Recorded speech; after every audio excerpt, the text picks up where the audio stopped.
Modern Love, the podcast, is supported by... Need to unwind a bit? Kind World is here to remind you about all that's good with the world, with stories about transformative acts of kindness. Tune into new episodes every Tuesday to add some positivity to your life. Subscribe now on Apple Podcasts or wherever you get your podcasts.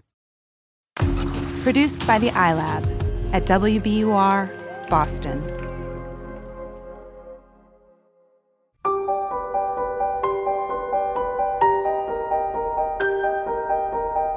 From the New York Times and WBUR Boston, this is Modern Love. Stories of love, loss, and redemption. I'm your host, Meghna Chakrabarty.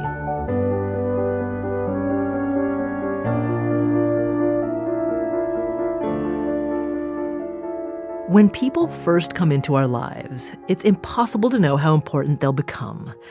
Leah Keith writes about a man who came to matter a great deal to her. Her essay is titled, Despite the Losses, So Much Gained. It's read by Marsha Stephanie Blake, who's just been nominated for an Emmy Award for her performance in the Netflix drama When They See Us.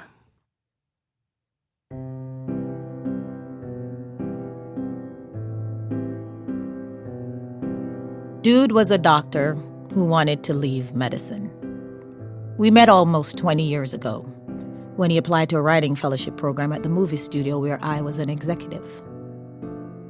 When I called him with the good news, he jumped up and down and screamed into the phone. Then he told me he didn't hear anything after the word accepted. To me, he said, "You just sound like an angel." No one had ever called me an angel before. Months later, Dude moved to Los Angeles. In the beginning of our professional relationship, I would give him notes on his screenplays. Our personal relationship happened later. I was a 26-year-old black woman from Georgia, and he was a New York Italian, 13 years older. I don't remember when or why he became Dude, but after the naming, he anointed me Lily, short for Lil Dude. From then on, we were those people to each other. Dude loved biking, hiking, and anything I cooked. I loved Pilates, Arctic martinis, and anything he wrote. We sang, we danced, we watched movies and debated their merits. We read to each other before falling asleep. Our relationship was not an obvious one, but neither of us liked the obvious. Dude smelled like freshly folded laundry, baked chicken, red wine, and loaves of bread as they rose in the oven. He said my smile lit up a room. Waiting for success was not easy for Dude. Achieving a #1 ranking in his Ivy League graduating class had been effortless compared with selling a screenplay. I tried to explain that in Hollywood, success equaled talent plus luck. But he didn't understand. And I couldn't understand why he didn't understand. We argued. It felt like the beginning of the end for us. Dude broke up with me before leaving for the airport to bury his father. The phone call was as sudden to me as his ailing father's death had been to him. I told myself I had pushed him too hard. I told myself I wasn't this or that enough. I told myself he just didn't love me as much as I loved him. Eventually, time brought on the occasional check-in phone call. I learned that to make ends meet, Dude took an administrative assistant job at a Hollywood studio. It's better than staring into a microscope for hours, he said. Hollywood, for him, had lost its luster.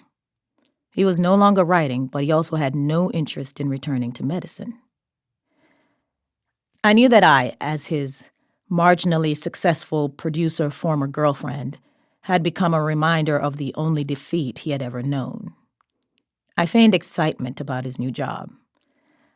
I didn't want to know much about his dating life, and he didn't seem curious about mine. Calls became less frequent, and dinners happened only at birthdays. But when we were together, we laughed, ate, drank, and sang as we always did. Then we returned to our separate lives.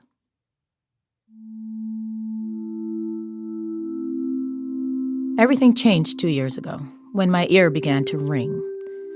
I was awaiting a green light on an animated film. The ringing was loud and constant. I called Dude. After a hearing test, CT scan, and MRI, my life turned into someone else's movie. Dude said he would come with me to get the results.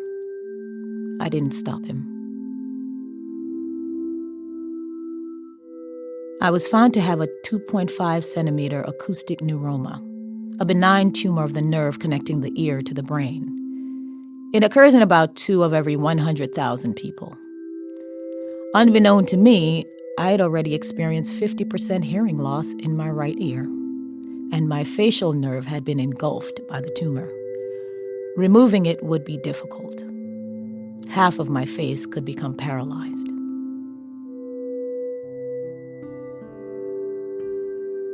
This was highly specialized surgery, and my doctor said I was blessed because the best surgeon was only 15 minutes away. He was the Michael Jordan of neurotology. I could feel Dude trying to contain his excitement about meeting his airness of the ear and brain. I gave him permission to geek out. I figured someone should be happy about something. After the appointment with MJ, Dude and I walked silently. Once we arrived at my car, I broke down. Dude held me. I was scheduled for a translabyrinthine craniotomy, the most conservative approach. I would be deaf in one ear, but if MJ was as good as everyone said, I would still have the smile Dude had once loved. The movie I was producing was going into storyboards. During that time, Dude and I talked on the phone every night until I fell asleep. In my doubting moments when I asked if we were doing the right thing, Dude would say, "We have the best surgeon. We chose the right surgery. We will be fine." I liked that he used the word we. In my darkest moments, when I asked if he would still love me if I lost half my face, he said, "Hell no. Deformed people make me nervous. So if Lily's face gets busted, Dude out." We laughed, and then the man whose constant reply to my "I love you, Dude" had always been, "Ugh," said, "I will always love you, no matter what happens." "Here is your medical directive," said the hushed-toned woman on the other side of the table. Dude had joined me at 8:30 a.m. at the hospital, where I signed enough paperwork to buy a house. My mother and sister had flown in and waited outside the door while Dude and I handled the grimmest of business. Dude wouldn't allow me to read the medical directive. He turned it over to the signing page and placed his hand over the words. "Sign," he said. I did as told, but not before I turned to him and said, "Don't pull the plug too soon. I'd like to become a Lifetime movie." He smiled and nodded. That was all we said about the fact that I could die that day. My mother called Dude her son, and my sister referred to him as her brother from another mother. We had become an unconventional family. "Who ordered a pizza pie?" were the first words I heard from Dude as he entered my hospital room the next day, carrying my dinner over his head. I smiled broadly. He smiled back even broader. I knew that he smiled because I could smile. The next days were filled with wobbly steps, tightly held hands, and many firsts. After I got home, Dude and I continued our pre-op ritual with almost nightly phone calls. 13 months after my diagnosis, on an ordinary Tuesday in November, we talked for hours. He spoke of his love of James Brown and his longing for forbidden foods like bacon and foie gras. He made me ask Siri on my new iPhone to do pornographic things to him. We laughed until I fell asleep. The next day, Dude's worried assistant, he was running the department now, called to say he hadn't shown up for work. When I arrived at his apartment, the paramedics were leaving. Dude had died.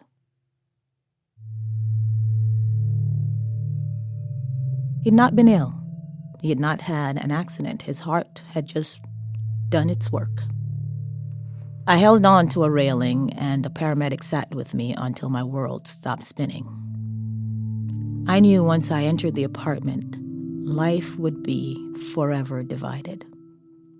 Before Dude and after Dude would preface everything. The police arrived. There were interviews, phone calls, and a 3-hour wait for the coroner. During it all, I stood behind the kitchen counter staring at the back of Dude's always pristinely blow-dried head. Soon, I would have to call his friends and family and divide their lives, too. Now Dude lives in photographs, one voicemail, one piece of video, one pair of hiking boots, his favorite jacket, a few worn sweatshirts, his watch, his cat, his screenplays, his copper pots and pans, his surgical instruments that he used to fry chicken, and the recesses of my memory. I will never again hear him explain that Miller Genuine Draft 64 only has 64 calories as justification for why it's okay to drink a 6-pack in one sitting. I will never hear him explain every stage of the Tour de France in a way that makes me wish I could ride a bike. I will never know that he is hanging on to my every word when I tell him some ridiculous story about my day, and I will never again hear him laugh at that story. When my rare tumor was found, I thought it was the worst thing that could ever happen to me.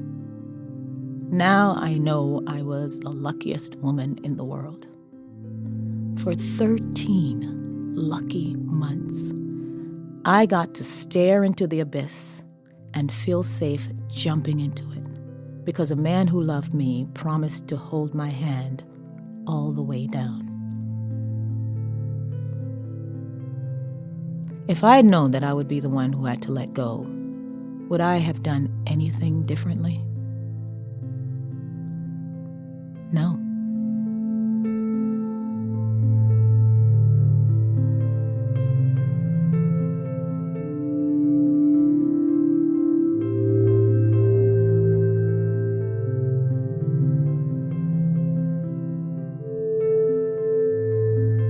That's Marsha Stephanie Blake reading Leah Keith's essay, Despite the Losses, So Much Gained. We'll hear more from Leah after the break.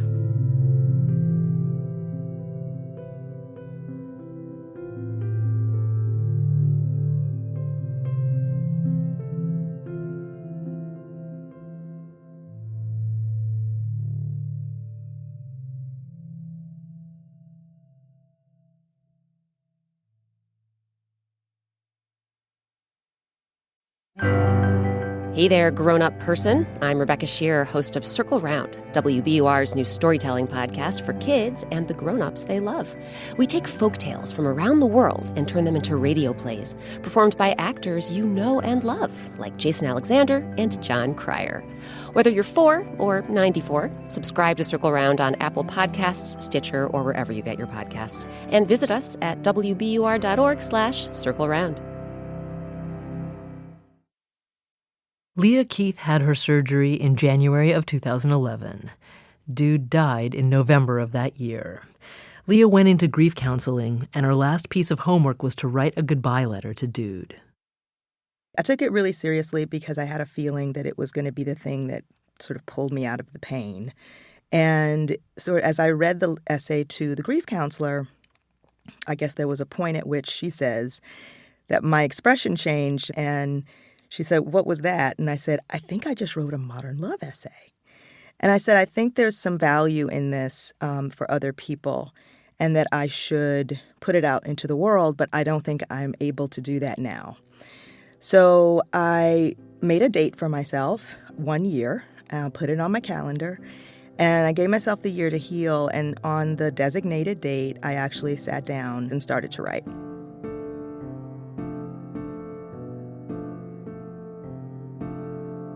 The thing that emerged from all the little anecdotes and quirks about him and funny little tidbits was that I was grateful, and that gratitude in times of pain became a resounding message that I really wanted to say to other people who were having a horrible year like I did. These days, Leah's health is good, and when she looks back on the year she writes about, one of the times she's most grateful for, and that she remembers often, is the half hour before she was taken into surgery. Dude came with her to the prep room. As we sat there, I literally remember shaking. And it wasn't because the room was cold, it was adrenaline. And he held my hand and he said, "Stop shaking." And he made me laugh. And the next thing I knew, he was singing to me. And he was making up some stupid song. And the fellow came over to talk to me about shaving my head. And we had a whole hilarious exchange with him about how much hair to shave. And it was just silly. He took me completely out of my fear and my pain and just made the moment really resonate for me as something that was truly, I would not have made it through that 30 minutes. When she was standing in Dude's apartment after his death, Leah thought about those 30 minutes again. I was there with the police and people being interviewed and people coming and going and waiting for the coroner and all these sort of horrible, grim things. But I just kept thinking about that moment and how he was so present for those 30 minutes, and I was the most important thing to him in that moment, that I had to do that for him. So it actually gave me the strength to do all the practical, awful things that I had to do in that time, because I was like, well, you kind of did it for me, and I guess, it's on me this time to do this for you. Leah says that after Dude's death, the grief counseling helped, but the first few years were very difficult. And since then, she's experienced more loss. Unfortunately, since he passed, I lost my father. I lost my dog of 15 years that he was good friends with. And I lost another really, really close friend. And all of those things were horrible. What I can also tell you is that in experiencing the other losses, grief doesn't come compartmentalized. That horrible pit of the stomach feeling that you get when someone you love is gone, and particularly suddenly, just shows up. So it's compounded by every person you've lost. My father and my dog and my friend that passed were all people that he adored. So I felt like he was in the grief with me and consoling me and protecting me, and I knew I would get through it. One of the ways that Leah remembers Dude is by keeping his possessions around her. I'm wearing his watch today because I thought he'd like to be in the room and give me a little guidance as I talk to you. I keep his stuff around a lot. It helps. It makes me feel protected. It makes me feel like he's around. He had a little bit of an obsession with copper pots and pans, and I cook in them every day. I find that on certain days when I have meetings or events or things that I need just a little bit of fortifying for, and I might be a little nervous, I might wear his watch that day, or I might, wear a shirt of his or something. My friends laugh because whenever I'm looking for parking, I call on him. And I'm like, okay, hook me up. And sure enough, there it is.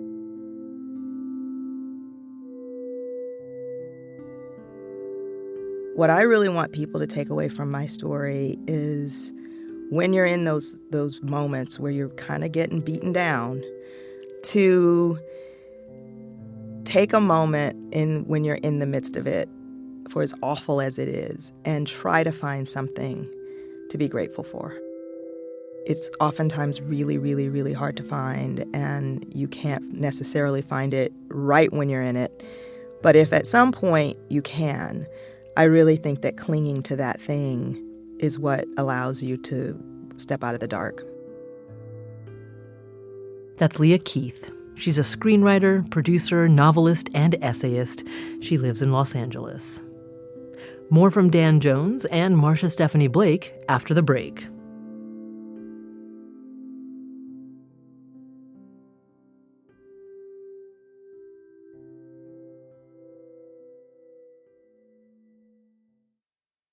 What happens when you listen into more than 140,000 different communities? Made up of 330 million users? You hear a lot of stories. I'm Anne-Marie Sievertson. I'm Ben Brock Johnson, and we are from Endless Thread, the show featuring stories found in the vast ecosystem of online communities called Reddit. Every week, we tell a different story, from mattress industry conspiracy theories to jellyfish stings that bring victims a sense of doom, and even a serial killer that may have saved jazz music. Subscribe to Endless Thread wherever you get your podcasts. Daniel Jones, editor of the Modern Love column for the New York Times, has read thousands of essays. But he says that even he was surprised by the turn that Leah's essay took.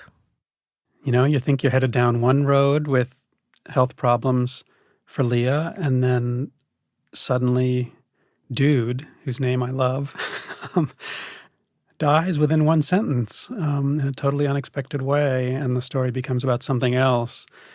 It was just a story that was full of unlikeliness,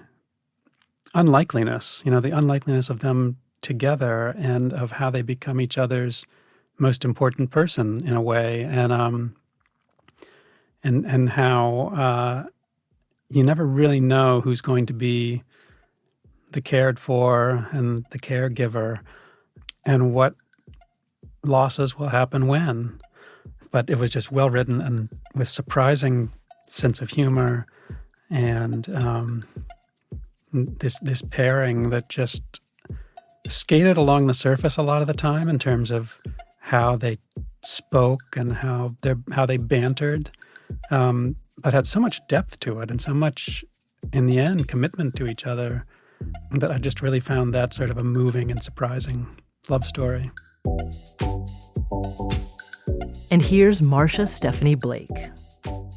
I loved that it was filled with humor and friendship, and I could relate on so many levels with the loss in terms of the career and also in terms of the relationship. It made me laugh, it made me cry. Thanks again to Marsha Stephanie for reading this week's essay. She's just been nominated for an Emmy for her performance in When They See Us. Next week, Miriam Shore. Anita and I met 5 years ago as roommates at a hospital just outside of New York City. According to the brochure in our patient intake folders, the hospital's scenic grounds boasted rolling lawns, open meadows, forests, and a